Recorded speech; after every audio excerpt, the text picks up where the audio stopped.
Selamat datang di channel YouTube Ruang Para Bintang. Nah, kali ini kita berjumpa di channel ini sekedar menginformasikan kepada diri kami semua. Nah, sehubungan dengan akan diumumkannya UMPT KIN di esok hari tanggal 24. Nah, jadi adik-adik kami semua harus siap mendengarkan dan melihat hasilnya. Apakah adik-adik menang atau kalah? Nah, jadi mungkin di beberapa pertemuan atau informasi di sebelumnya, adik-adik mungkin sudah dapatkan dari live streaming yang dilaksanakan oleh pihak UMPT KIN di YouTube juga. Nah, di sini saya akan coba memberikan sedikit gambaran kenapa dan apa yang membuat adik-adik kalah dan apa yang membuat adik-adik menang. Nah, dari informasi yang sudah muncul, bahwasannya sudah disebutkan hal-hal apa saja yang menjadi kesalahan daripada peserta ujian. Nah, tapi di luar daripada itu, saya ingin menyampaikan ketika hasilnya nanti besok adalah yang terbaik menang, maka saya ucapkan selamat, dan bagi yang kalah di esok hari, adik-adik harus mempersiapkan diri untuk fokus di UM mandiri gitu ya. Jadi harus persiapkan lagi di situ ya, gitulah. Nah, di sini pengumumannya kan di tanggal 24, jadi memang harus kita lihat di besok karena ini tinggal 1 hari lagi. Nah, yang menyebabkan adik-adik kalah mungkin ya karena kan dia ujiannya itu tidak otomatis menggunakan nilai ujian tetapi menggabungkan antara nilai rapot gitu kan. Nah, jadi kemungkinan ketika adik-adik bernilai rata-rata di bawah 65 maka ini sangat berbahaya. Kemudian rata-rata rapotnya rendah, nilai ujian rendah juga berpengaruh. Kemudian nilai ujian rendah dan tidak sesuai dengan passing grade daripada prodi yang kalian tuju, yang artinya di situ jumlah peserta yang diterima misalkan 50, ternyata di kamu urutan ke-51, maka kamu akan terbuang gitu kan. Nah, dengan jurusan yang sudah kamu pilih. Nah, apa saja lagi ketika siswa misalnya mengalami masalah ketika ujian. Nah, apa saja itu? Mengalami teguran pada saat ujian, ya kan? Nah, ini mungkin adik-adik mengalami hal ini juga di saat ujian, mengalami teguran secara langsung, kemudian mengalami keterlambatan login pada saat ujian, ini juga sangat bermasalah. Maka ini bisa menjadi masalah ya. Membuat kecurangan pada saat ujian di mana pengawas tidak menegur, artinya kamu membuat suatu kesalahan pada saat ujian, tapi pengawasnya mungkin secara mungkin tidak menggunakan teguran langsung ya. Jadi tidak ada ditegur ya. Nah, kemudian melakukan tindakan-tindakan yang tidak pantas pada saat ujian, misalnya hal-hal yang berbau dengan yang misalnya merokok atau segala macam gitu ya. Nah, kemudian tidak menggunakan pakaian yang sopan gitu ya. Jadi mungkin kamu menggunakan baju yang tidak sopan sesuai dengan aturan yang diinfokan oleh panitia UMPT KIN. Nah, yang paling fatal memang adalah ini. Nah, jika ada orang lain di sekitar kamu ketika ujian, maka kemungkinan kamu itu akan berpeluang kalah. Tapi kalau misalnya dia tidak ada orang lain, maka mungkin saja kamu masih ada harapan untuk menang. Nah, yang berikutnya apa? Nilai daripada peserta terlalu tinggi dalam prodi yang kamu tuju sehingga kuotanya penuh. Nah, jadi seperti itu. Nah, jadi ini yang perlu adik-adik pahami di penilaian UMPT KIN. Nah, dengan informasi-informasi yang sudah kamu peroleh di sebelumnya, inilah yang menjadi bahan kamu, adik-adik kami, supaya kamu mengingat apakah kamu mengalami hal-hal ini pada saat ujian di sebelumnya. Nah, jadi nilai rapot itu sangat berpengaruh kemudian nilai daripada ujian kamu juga berpengaruh, karena itu ada persentase yang diambil sehingga memunculkan nilai. Apakah kamu menjadi nilai tertinggi, sedang, atau terendah gitu.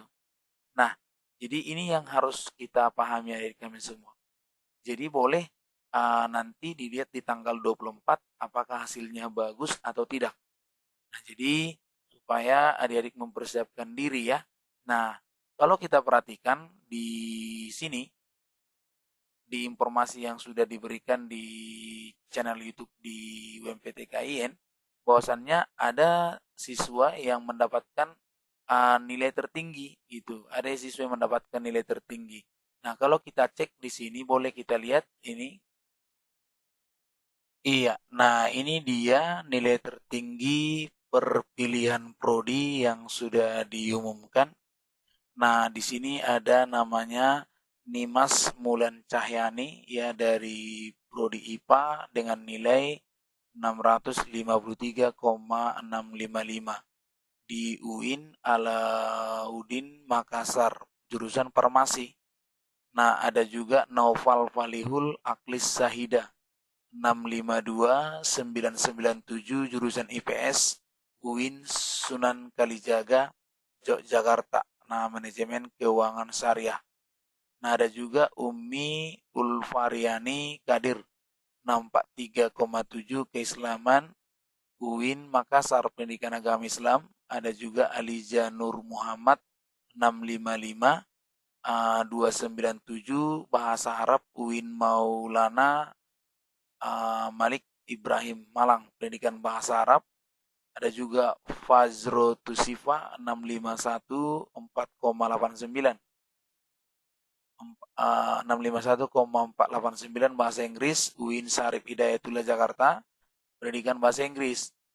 Nah, yang ini Lutfia Helwa 605,005 bahasa IAIN Tadris Bahasa Indonesia. Nah, jadi yang ini dari SPAN UMPTKIN 2020. Nah, inilah skor nilai yang tertinggi per pilihan prodi. Nah, jadi nilai-nilai inilah yang menjadi nilai tertinggi di UMPTKIN tahun 2020. Nah, memang ini adalah salah satu gambaran bagian dari kami yang memperoleh nilai tertinggi. Nah, apakah ini sudah pasti menang? Dan kalau kita perhatikan dari sini nilai tertinggi ya jelas pasti sudah masuk gitu kan. Nah, kalau kita lihat di sini pelanggaran-pelanggaran apa saja yang menjadi masalah ya, kita lihat di sini. Nah, di sini boleh kamu cek ini pelanggaran sedang ya, ini peserta tidak terlihat pada hasil rekam capture. Nah, ini. Nah, ini ya. Jadi kalau misalnya dia tidak nampak ya, maka ini adalah pelanggaran sedang. Kemudian ada pakaian tidak sesuai. Nah, ini dia sambil tiduran ya. Nah, seperti ini ya, ini yang menjadi masalah. Jadi kalau seperti ini, mungkin adik-adik kami bisa saja kalah ya, karena tidak memenuhi aturan yang diminta. Tapi kalau misalnya adik-adik sudah melaksanakan aturan ini, kemungkinan adik-adik bisa menang. Ditunjang lagi nanti dengan nilai lah ya. Nah, itu yang perlu gitu.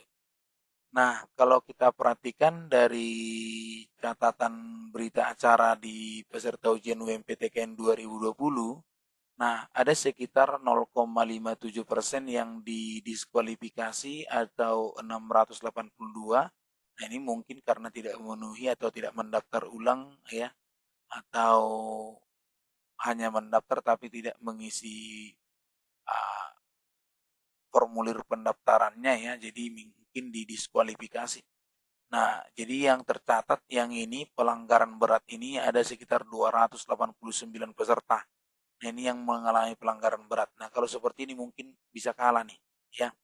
Nah, kalau pelanggaran sedang itu sekitar 2.530 atau 2,13%. Nah, jadi sebenarnya masih kecil. peserta mematuhi peraturan itu sekitar 114.913 peserta. Jadi 97,04%. Jadi sangat banyak yang mematuhi peraturan. Nah, jadi totalnya kalau kita lihat ini kan lebih banyak nih. Jadi 97 tambah 2,13 ya, berarti kalau totalkan ini semua hampir 100 ya, 115.000 ya, jadi 115.000 peserta. Jadi 115.000 peserta yang mengikuti UMPTKIN, jadi yang mendaftar awal gitu ya. Jadi yang diskualifikasi 682, yang pelanggaran berat 289, pelanggaran sedang ini gitu ya. Nah, jadi yang berat ini yang berbahaya nih ya. Kalau yang sedang mungkin masih menjadi pertimbangan bagi panitia ya kan. Nah, jadi inilah yang memenuhi peraturan sekitar 114.913 peserta. Nah, ini yang memiliki harapan besar untuk masuk karena tidak melakukan pelanggaran apapun gitu ya. Nah, kalau kita lihat dari pendaftar ya, dari pendaftarnya yang paling banyak itu jurusan IPS ya. Paling banyak itu jurusan IPS sekitar 123.160 orang. Nah, IPA-nya ini 99.769 ya. Nah, gitu. Jadi tapi kalau kita cek ke tadi yang tadi totalnya hanya 114.000 ya. Nah, berarti di sini sudah kita totalkan ini sudah 132.000 ya kan. Nah, jadi yang ini direkapitulasinya.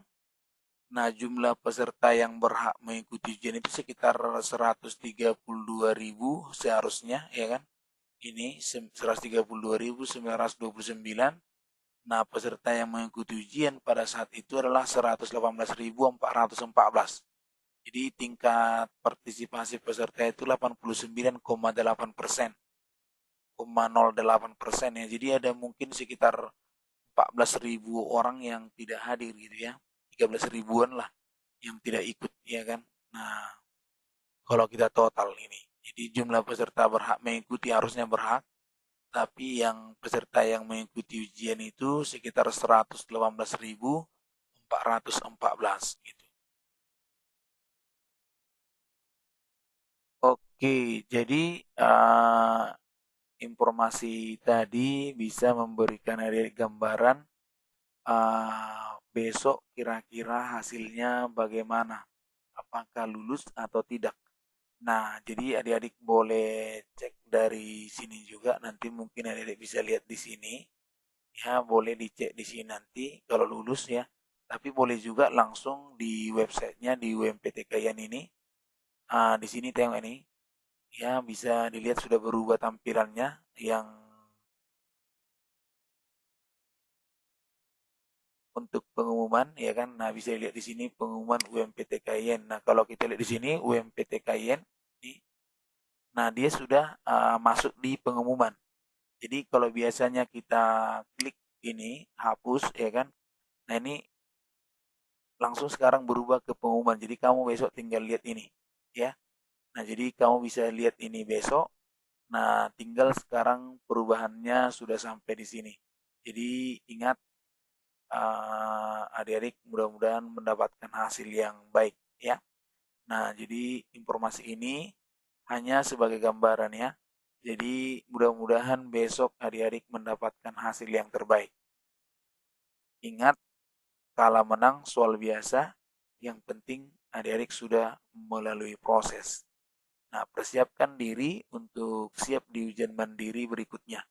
Kalau misalnya adik-adik kalah. Kalau menang, tetap rendah hati gitu ya. Semoga sukses buat adik-adik kami semua. Harapan saya, kalian semua bisa semakin siap mendengarkan pengumumannya. Oke, terima kasih. Salam para bintang.